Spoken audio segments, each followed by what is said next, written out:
What's up, everybody? Welcome to the 3 and Out YouTube page. I'm John Middlekauff, and we are talking football all day, every day.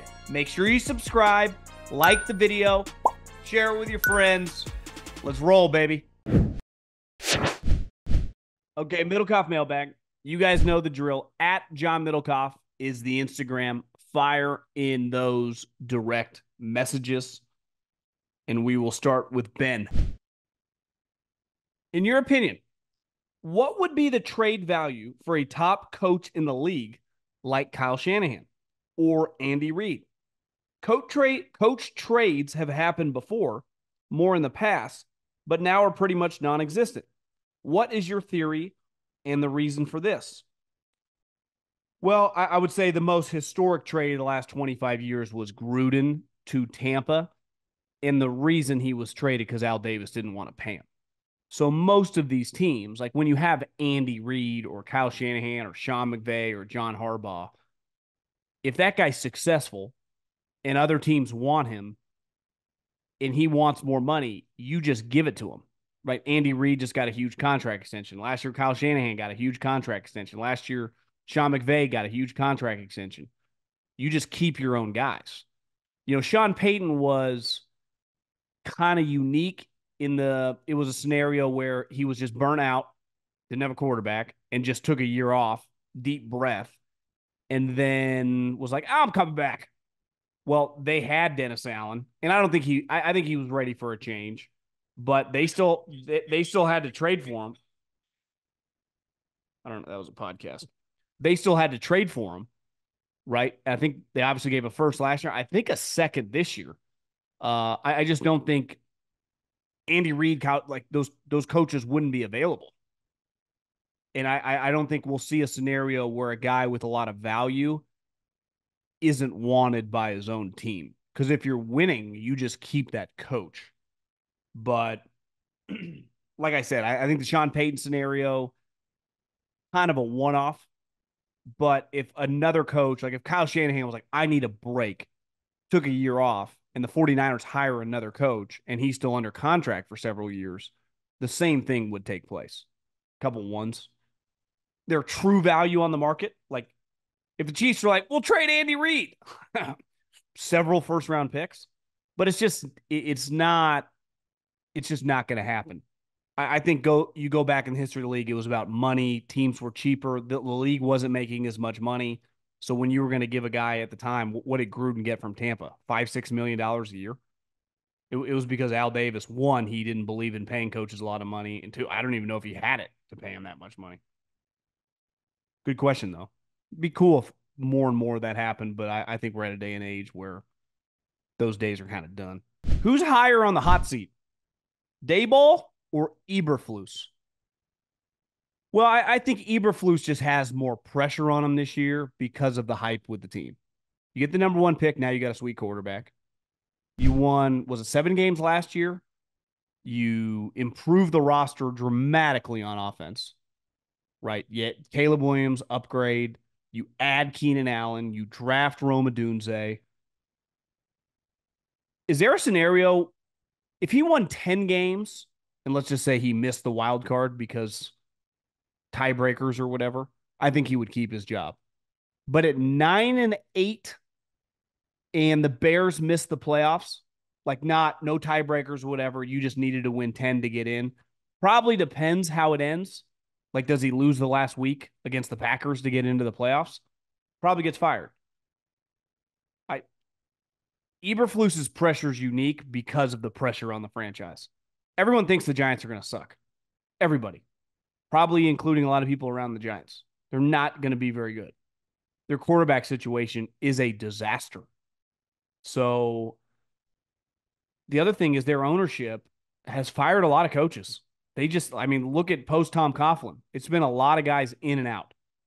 And if the similar situation happens where they're a tough watch, the worst thing to be in sports is boring. There's nothing worse. I see it I don't watch San Francisco Giants anymore. Why? They bore me. They're not entertaining.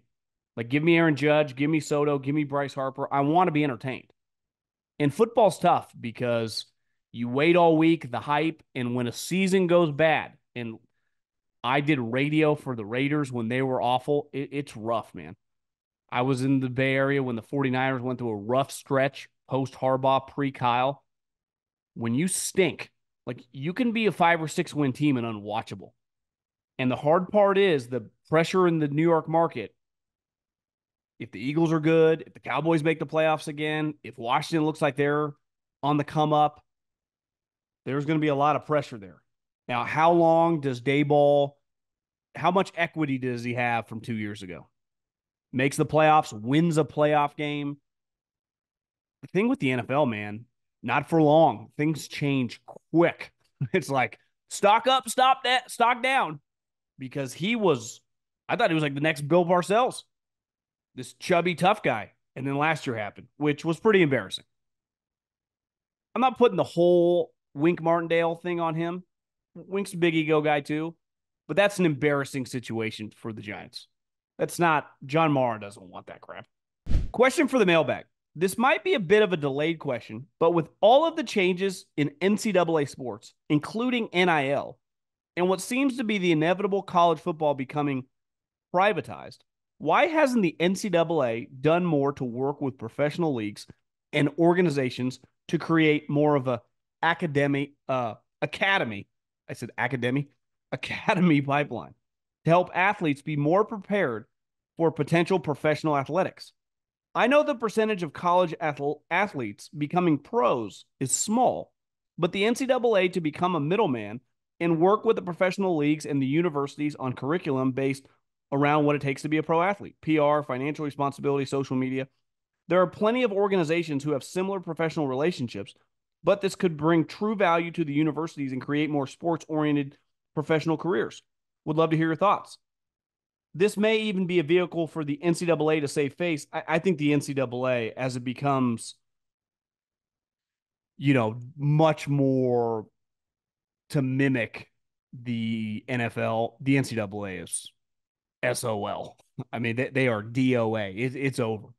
I don't think the NCAA, when it comes to football, has that much longer of a runway. And I think what you're saying, the programs provide that. When you go to LSU, when you go to Texas, when you go to Ohio State, when you go to Bama, when you go to USC, when you go to Oregon, like they help you with that stuff. Dan Lanning has people. Nick Saban has people. Kirby Smart has people. Like they have literally everything you could possibly want. And I'm sure now financial advisors, PR stuff. You have a PR team in college football. What the hell's the NCAA going to bring to the table? I think the NCAA, one thing, and we've known this for a long time, is going to get rendered more and more irrelevant. I don't understand. The NCAA doesn't own the college football playoffs. In basketball, it's a little different because they own the March Madness.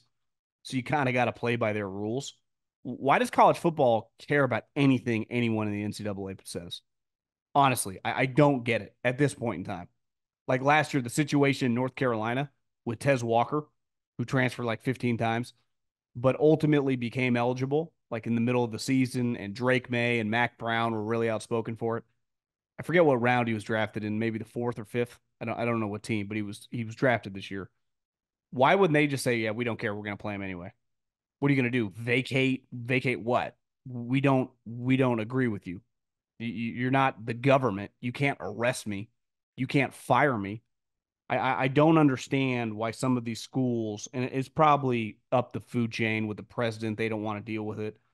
But I think the NCAA is I would say dying a slow death, but I actually think the death is in full swing.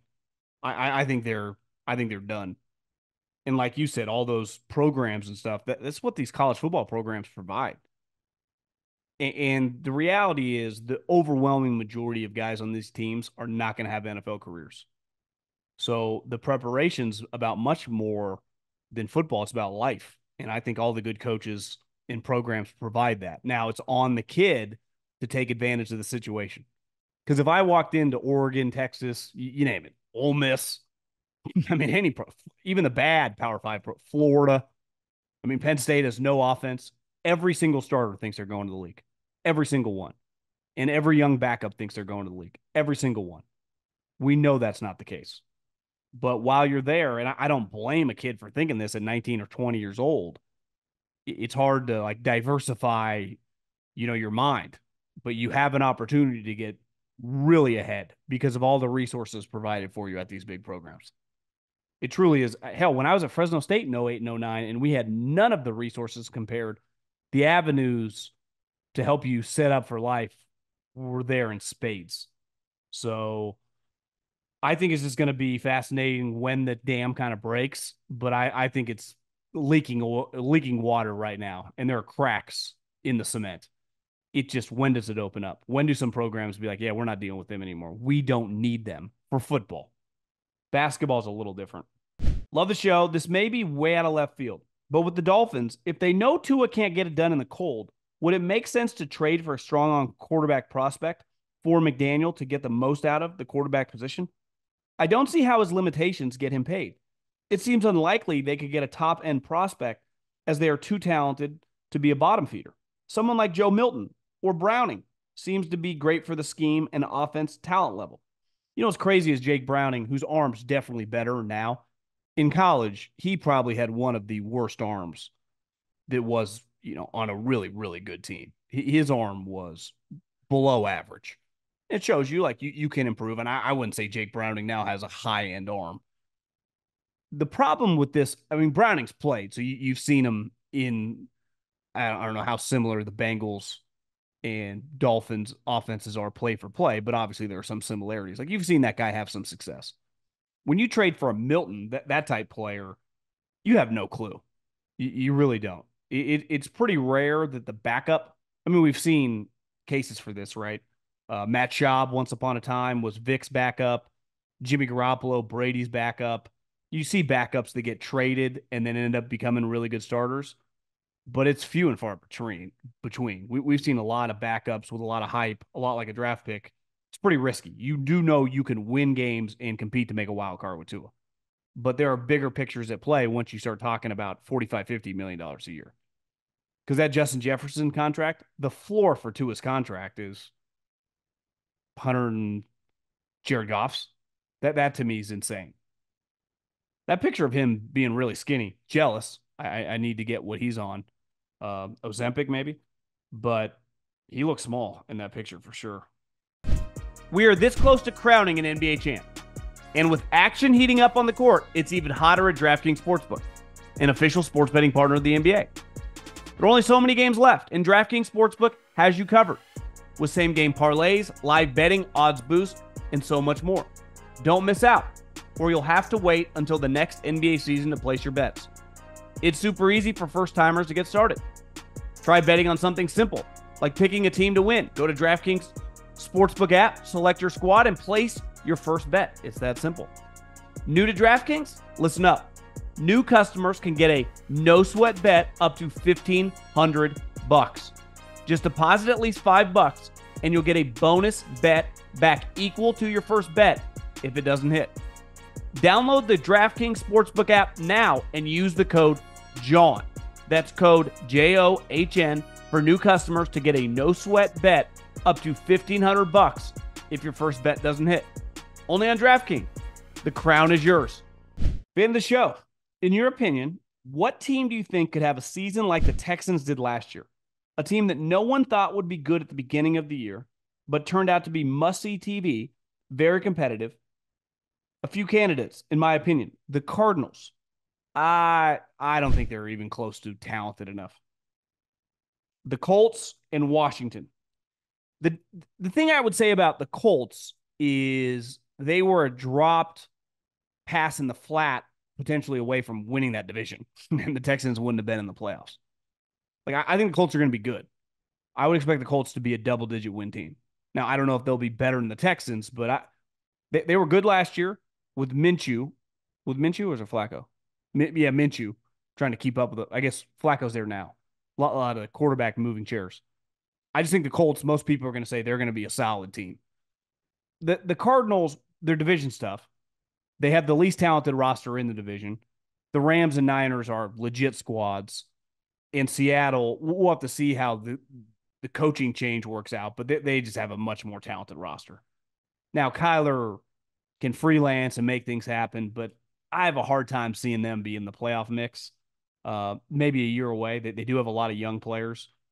I would say the Commanders, but they would have to, you know, he would have to be right there with all the whoever the top rookies are. Is like this guy's rookie of the year, offensive rookie of the year. If you tell me right now, Jaden's offensive rookie of the year, I'd be like, yeah, 9 wins. It would definitely be on the table. It's just so much unknown with young quarterbacks. I think we often think that everything's going to be seamless. I don't care who you're playing with. It can be difficult. And maybe we're jaded to it because Herbert, when Tyrod took the needle to the kidney, came in and was awesome. Obviously, CJ last year had a historic year, but there are a lot of rough patches, right? There are a lot of like, hey, it's going to take a little time for a lot of good players. I mean, Jared Goff was terrible. Bryce Young looked like an AFL player. You just never know. It's why I'm hesitant. Same, no different with Caleb. I think he's going to be an upgrade over Justin Fields, and this year could have some rocky moments. Maybe I'm nuts. Maybe he's just sweet. Love the pod, my daily. Did you see the clip of Bosa saying Purdy will get paid next year? Thought this was interesting coming from a player. Do you think he knows something for sure, like management telling veteran players, Purdy is our guy of the future? Or is he just backing Brock? Well, one thing I noticed a couple years ago with the 49ers, they have a core group of guys, and they either believe in you or they don't. I think they knew Jimmy had limitations, but they were cool and felt comfortable going to war with Jimmy Garoppolo. When Trey Lance started, it got weird, and it got weird fast. Debo wasn't that big of a fan. Uh, Fred Warner never supported him like he did Brock Purdy. Trent Williams, I mean, all these guys gravitated toward Jimmy and then Brock and never did Trey. It's not a personal thing. This is a business trying to win. And I think they know they can win with Brock Purdy because they've been winning with Brock Purdy. So I just think Nick Bosa thinks he's good. Why? Because when he's been on the field, the 49ers have kicked ass. Why? This Kyle Shanahan and John Lynch, like, hey, Nick, here's a contract that we're going to give Purdy. No, I don't think that. I don't think that happens. But I think it's pretty clear. One, Kyle loves him. And two, I just think it's simple results on the field. Nick's been there a while now. He's seen it all. He played with Jimmy. He's played with Trey Lance. And he's played with Brock Purdy. He's won a lot of games. And the guy he's won the most with and the team been the best with has been Brock by, a country mile.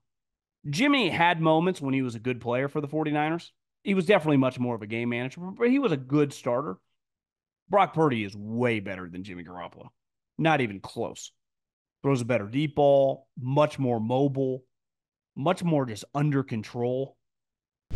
Was listening to the podcast and just want to know those pool cleaners are called both on the top and for the bottom. My top pool cleaner, I don't have the names in front of me.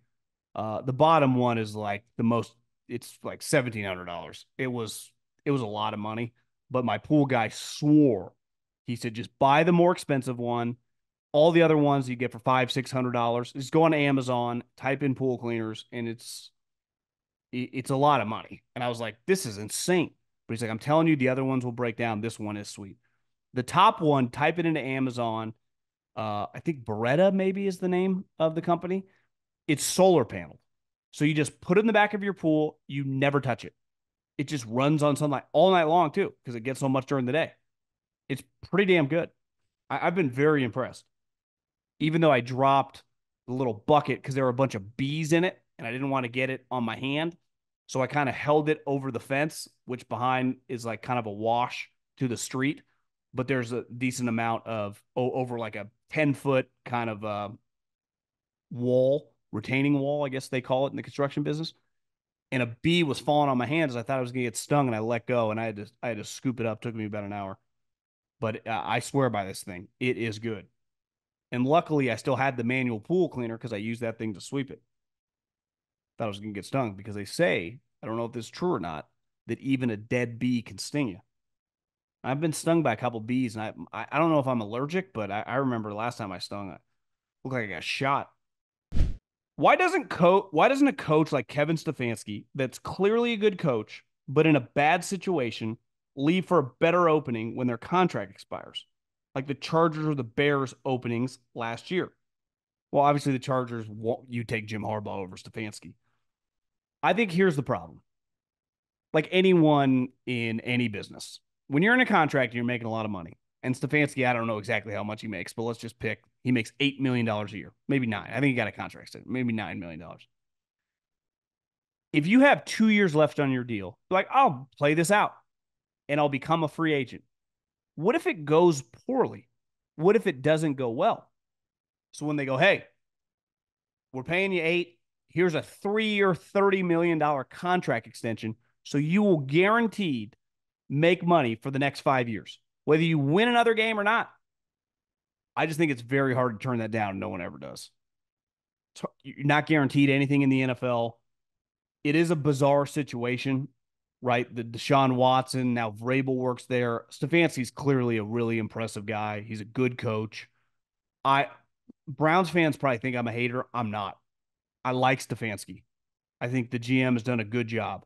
I don't think you can win with Deshaun Watson making as much money as he makes. He's not a good player. We have no data for years now that he's any good. And now he gets injured a lot. So I don't care if Stefanski's Bill Walsh. You can't overcome that. And then it's like, well, bring Flacco back. Well, they couldn't do that. Why? Because you factor in the team dynamics. What if Watson looks poor early on? Who are the fans going to want to see? The guy that led us to the playoffs last year. So they let Flacco walk and they bring in Jameis Winston. Jameis Winston's not as good as Joe Flacco. Both guys got the same amount of money. One guy went to the Colts, the other guy went to the Browns. So you chose to not bring Flacco back with a guy who's now missed a bunch of time for injuries for several years and just has not been objectively bad.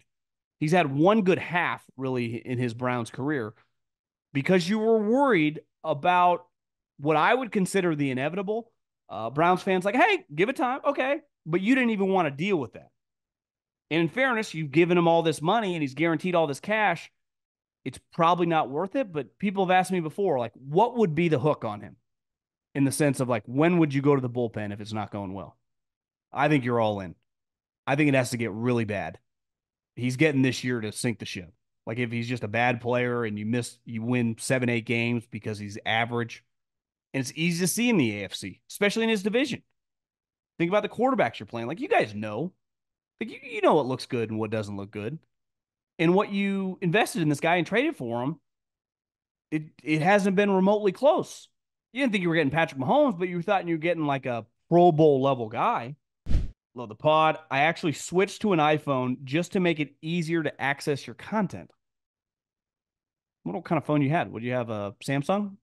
I think iPhone, don't they 85% of the cell phone market, iPhones? So welcome to the crew. Question for the bag. Longtime Lions fan. If the Lions go on to have another offensive successful season, Ben Johnson is likely finally going to take a head coaching opportunity. Can you give me insight into the search process for hiring the next OC for most organizations? Like, do you think Brad Holmes already has some names in mind, knowing Ben Johnson is a hot name? Are they possibly already grooming someone underneath him on the staff? Curious how it works in the league.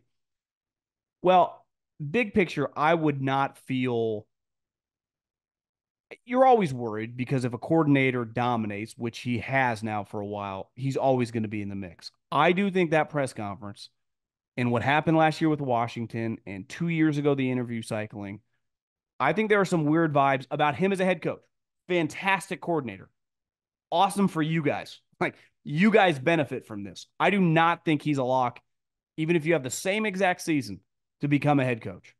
Now, if he goes, there's two ways to look at this. One, if there's a young guy on the staff or someone on the staff, when I was with the Eagles, we had Matt Nagy, who was a quarterback coach, Doug Peterson, offensive coordinator, Marty Morningweg. Like it was clear when someone left who would be the next job. And it ended up playing out that way in Kansas City. So Andy's always grooming guys on offense because he's working with them. I've seen it with Kyle, does the same thing. There's like a hierarchy. And when a guy takes a job, the next guy kind of takes that role. Now, when you're the offensive play caller as a head coach, it's a little different, but it's similar. You're kind of getting guys ready for that next role to help you out. Obviously, in Dan Campbell's situation, he's more Mike Tomlin, John Harbaugh in the sense of the CEO head coach. Is he doing that? Is there, I don't have their staff directory out in front of me, but do they have a couple guys, the quarterback coach, maybe a run game coordinator, that he feels confident that could step into that role? Because that wasn't Ben Johnson coaching tight ends and wide receivers or quarterbacks when he became the offensive coordinator 2 years ago. So when you have a guy on staff that you feel confident doing or giving him the gig who's never been a play caller, it's risky, but that's part of being a head coach. And then if he doesn't feel that way, they definitely have lists. And I mean, the lists become pretty obvious. You start looking at the best offenses and you start interviewing quarterback coaches. So it's why does Kyle get so many coaches taken or McVay? Because you just go right to whoever is quote unquote their offensive coordinator or quote unquote their quarterback coach. And you start talking to them. So I think that's the way it usually goes. Ideally, you have a guy on staff, but sometimes you don't feel good about that. And let's face it, unless the guy has a track record of doing it, you're taking a educated guess. But I would say it's a part of being a head coach. We give so much, we talk so much and put under a microscope how the team looks, the play calling, the execution, the timeouts, the challenges during the season. I would say their biggest role outside of that, outside of the players, getting them ready for the game, the scheme, leader of men, is that staff. And when you're good, you're going to lose coaches. Is there a pipeline? Do you feel good about other coaches If you hire outside, you better get it right. And it can be risky, and you're going to miss on some guys. But I don't know specifically their situation. Like I said, I would feel pretty good about Ben Johnson having a pretty good chance of just him staying for 4 or 5 years, even though that never happens anymore. But I do not think he's some lock. I almost said goat because I was reading an Instagram here, but a lock to be a head coach. Not saying it won't happen, but I don't know. Something to monitor, something to keep our eyes on. As a Chargers fan, it's hard to gauge my own expectations for the team after so many changes. Do you think they're currently more underrated or overrated by the general public of football fans? Well, you've clearly been pretty overrated for like a decade, right? A lot of people, I'm guilty, thought like Chargers 12, 13. Look at this roster. And it was like, you got Anthony Lynn or you got Mike McCoy or you got Brandon Staley.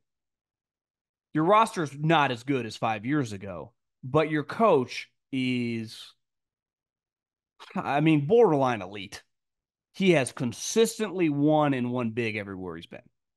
So I think fair expectations are this year 10 wins. I don't think you're winning the Super Bowl this year. Hell, you might not even win a playoff game. I'd be stunned if you're not in the 10-win mix. Now, we'll see how the wild card shakes out in the AFC. It's obviously hard, right? You got Buffalo, playoff lock. Chiefs, playoff lock. Ravens, if Lamar's playing, playoff lock. Big question mark with Burrow's health, but if he plays all season, like, they're going to be good.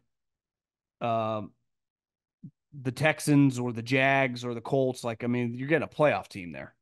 So you start looking around, like, what's Pittsburgh's situation at quarterback? The Browns, what's their quarterback situation? To me, you're right in that mix. The Jets, a lot of question marks with 40-year-old quarterback, bunch of older injured guys. You guys are going to be good. Might not dominate like you will in a couple years once Harbaugh gets more of his own guys in there. And the team that he won with the 49ers, he inherited. Obviously, they weren't winning. It was loaded with players. He had a left tackle. He had a running back. He had a tight end. He had a linebacker. They drafted immediately a star pass rusher. Justin Smith was already on the team. Crabtree was there. They draft Bowman right away. They had impact guys everywhere. Alex Smith, they resurrected that career. So if I had to guess right now, 10-7 could change my opinion after 3 weeks and be like, shit, maybe they won 12. Because one thing with the Chiefs, are they going to win 15 games this year? Probably not. Like we saw last year. Kind of cruise control a little bit. Their team, their margin for error is not as big in the playoffs, but they got a little Golden State Durant feel. We'll see you in January, guys. See you in the playoffs. We like our chances. Just get us the make sure Mahomes is healthy. Make sure Chris Jones is healthy. Make sure Andy Reid has a headset. We'll see you in the cold. From London. Never been, but actually we had dinner with a dude that was from an hour, I forget the town, hour outside of London. What's the town? It's a famous school. Can't think of it right now. But we were having some cocktails and he was telling me all about it. I'm like, God, I kind of want to go check out London. I started watching the NBA in 2005 and only started watching the NFL around 2015. In your opinion, what would the NFL need to do to extend the match in London, Paris, and fun? But from my point of view, playing the Pro Bowl outside of the U.S. and in Europe, as an example, would be a huge benefit for the league. I don't know how realistic that is, but as a non-U.S. fan, I would be really hyped up. And I bet some of the players would too. I don't know if the players would be because the game doesn't exist anymore. Like, that's part of it. The game doesn't exist. They do not play football. It went from a flag football game to a skills competition. Are the player? I mean, I think the farthest they want to go is like Vegas or Miami. I don't think, one, you would get great player participation over there, and two, you don't get player participation in the game anymore. So the game it's over. Null and void. No mas. I mean, it doesn't exist anymore. So sending a bunch of dudes to screw around, I don't think it would really work. And I think it just gets back to, one, these guys are out on it in the U.S. I don't think when their season's over, some of these guys haven't played in a couple weeks, want to get on a flight and go to London. I hear what you're saying. I think they're better off just continuing to, if you're going to do stuff over in that area, just play normal games, which obviously they're continuing to do. But the Pro Bowl, in theory, I think, you should be onto something. The problem is that game and that week is done. It's over. And in fairness to the players, I don't even blame them. I wouldn't want to get tackled. Hypothetical Penix question for you. This would be the last one. Let's say Cousins is playing well through the first 4 games and then suffers a non-related injury and is out for a couple weeks. A rib, a concussion, whatever. Yeah, just light, just a little pain, sideline. I hear you. And then Penix steps in and plays at the same level of Cousins, maybe a tad below. When Cousins is cleared and ready to play, do the Falcons stay with Penix and have a $45 million a year backup? Or if Penix comes in and plays better than Cousins, yeah, to me, if he's a little below, I think it's pretty easy. It's an easy one to sell. Hey, listen, we've invested this money. It wasn't an upgrade. He got to get his feet wet. He goes back to be the backup. That's an easy one. If he were to come in and Cousins was solid and Penix is equally as good or better and you're winning, that one's tough. Because like I said, the players' impact on this, the players aren't dumb. These guys, you spend all this time training, practicing, studying, working on your body to win, to try to win.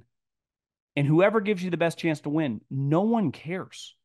Obviously, if you're friends with a guy, you want him to excel.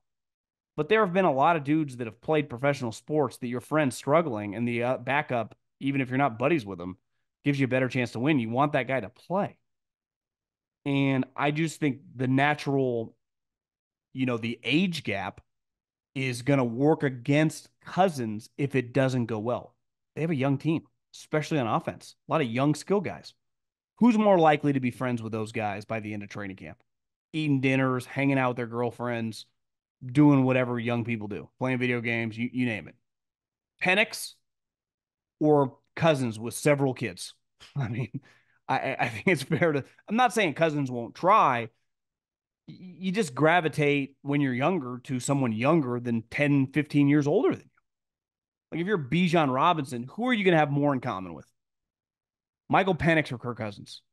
Now, if you're winning, you don't care. Tom Brady, Peyton Manning were 15, 20 years older than guys at the end of their career. It didn't matter because they were good. Cousins is good. None of this matters. But if he's not, if he struggles, or in your hypothetical situation were to get injured and Penix comes in and gives them a jolt, I think Cousins would be in major trouble. And I think in the NFL, I think in the history of like when I was young and a lot of people listening that are my age or a little older, in the 80s and 90s, when you invested in a player, you could even argue in the 2000s, these teams and these leagues did not have the same cash. So if I'm paying a guy $10 million, $20 million, I remember being in high school and the Sacramento Kings, they had this little like 3-year run where they were incredible. And they signed Chris Webber to this massive contract extension. And he was their best player. And then he screwed up his knee really bad. And he came back, and the Kings, I think at the time they might have had the best record in the NBA. And he came back, he was a shell of himself, and it derailed their season. I think they lost in the first round that year, maybe to Minnesota, the KG team. Might have been 04. But at the time, it was, yeah, I mean, you're paying a guy a lot of money, he plays. That was just the mindset in team sports, baseball, basketball, football. You make a lot of money, you're ready to play. Off an injury, you play. I don't think it's that the case as much anymore with young players. If the guy's ready, if he's balling, we're trying to win. Raheem Morris, it's not his money. So if you're 4-4 and that injury happens and all of a sudden Penix comes in and 3 weeks later you're 7-4 and he's thrown 7 touchdowns in 3 games and 1 pick and your team's vibing and you got a ball. Think how much we would talk about if that situation happens and Penix was good. I don't care what else is going on. It would be one of the biggest stories in the NFL because of the situation that happened on draft night. I'd be talking about it. TV shows would be talking about it. Coward would be talking about it. People would be talking about it. And I think most people would be like, I'd keep rolling with the kid. It'd almost be controversial if they went back to Cousins. Like, we're paying them. Yeah, who cares? It's all monopoly money at this point anyway. Arthur Blank's got more money than God. If this was 93 or 2001, it'd be borderline no-brainer. That's why it was so crazy. So crazy. I thought the Apple documentary, I stopped watching it after like episode 5. But the Belichick Bledsoe stuff, which we've seen a million times, is very enlightening. Like, that stuff never happened. Ever. Hey, I think this young guy's better, but we're paying this guy $100 million, 10-year, $100 million contract, which is crazy. That's what Bledsoe got back then. It was a lot of money. $10 million a year. But the point, Belichick's like, yeah, I'm not going back to him. I'm not doing it. I just think that stuff happens a lot more now. You just ride the hot hand. This guy's not good enough, whatever. I think everyone's kind of on board. Like, yeah, play Penix.